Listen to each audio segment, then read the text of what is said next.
Hey guys, welcome back to my channel. This is Dr. Diti, and today we're going to be talking about the 5 tips that are very important in the course of Neet PG preparation.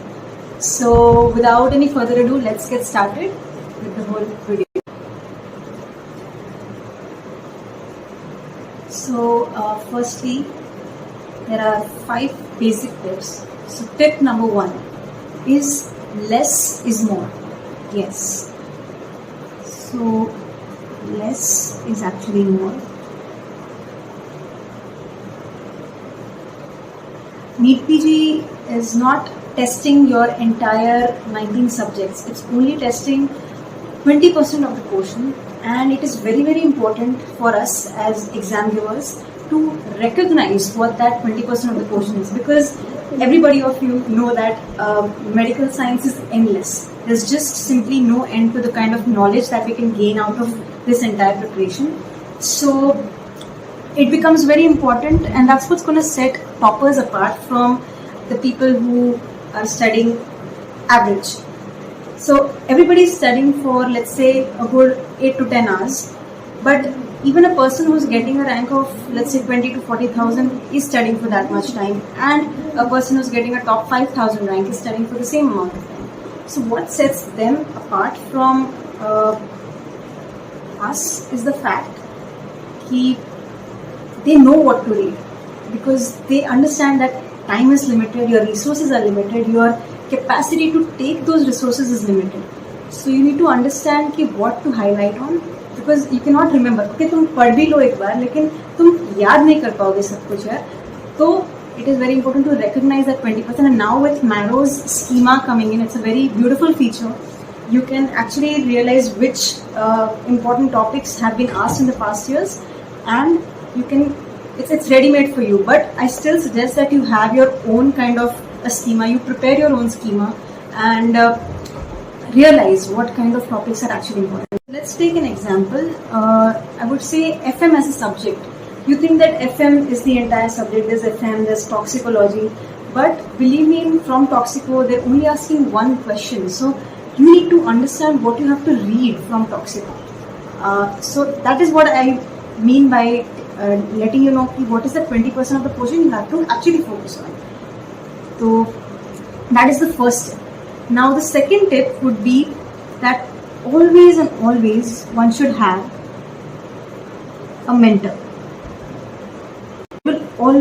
So there will be days when you feel so low, you will hit rock bottom, and at those times you need someone who knows the kind of preparation that you are in, as well as understand who's already been through that preparation. So either it can be a senior or a friend who's passed your Neet PG last year, or any person in family who's gone through the same process. It's very important for them to go through the same, because they know exactly how it feels.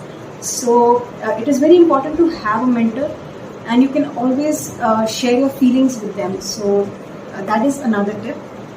Now the third very important tip is learn the art of solving questions. Now, so ultimately the whole goal of your preparation is to understand and learn how to solve MCQs. So might as well, even if you've not read that topic anywhere, or you've not read that fact anywhere, you should be able to attempt that question, because ultimately they're going to ask you multiple choice questions. You need to be able to rule out the answers and come to the final one. It's right there in front of you, right?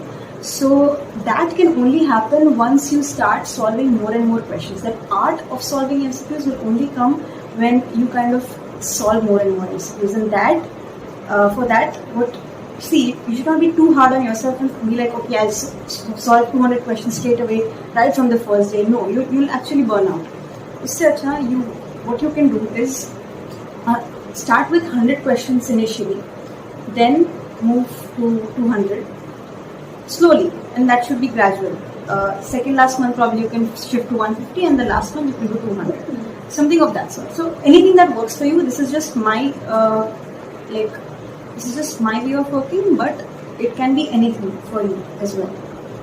Now also there is a very detailed video by Dr. Aditya. I would highly recommend you guys to watch it.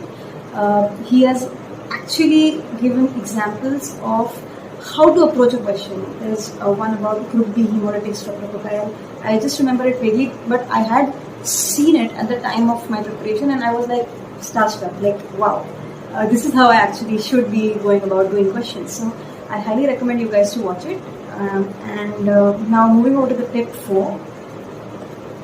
There should be a very confident mindset before giving any GT. Now, why I say this is because I've seen a lot of people, and personally I also was on the same boat. I was not giving GTs because of the fear कि यार क्या कैसे marks आएंगे यार, I would not be able to perform to my fullest or whatever. So at such times, what you have to think is, it is just like any other prof exams that you're giving. You have to have that confident mindset and just go about giving the GT. There will be times in the GT where there will be so many questions at various phases of your preparations where you'll be like, नहीं मैंने तो ये subject किया ही नहीं, so how can I give a GT, you know, which is testing all the 19 subjects. Believe me, you think logically and think as a doctor. You're already a doctor, right? So think that you're in an OPD, you're in an LR, or you know, your wards or casualty for that matter, and think as a doctor what would be the next logical step that I'm doing.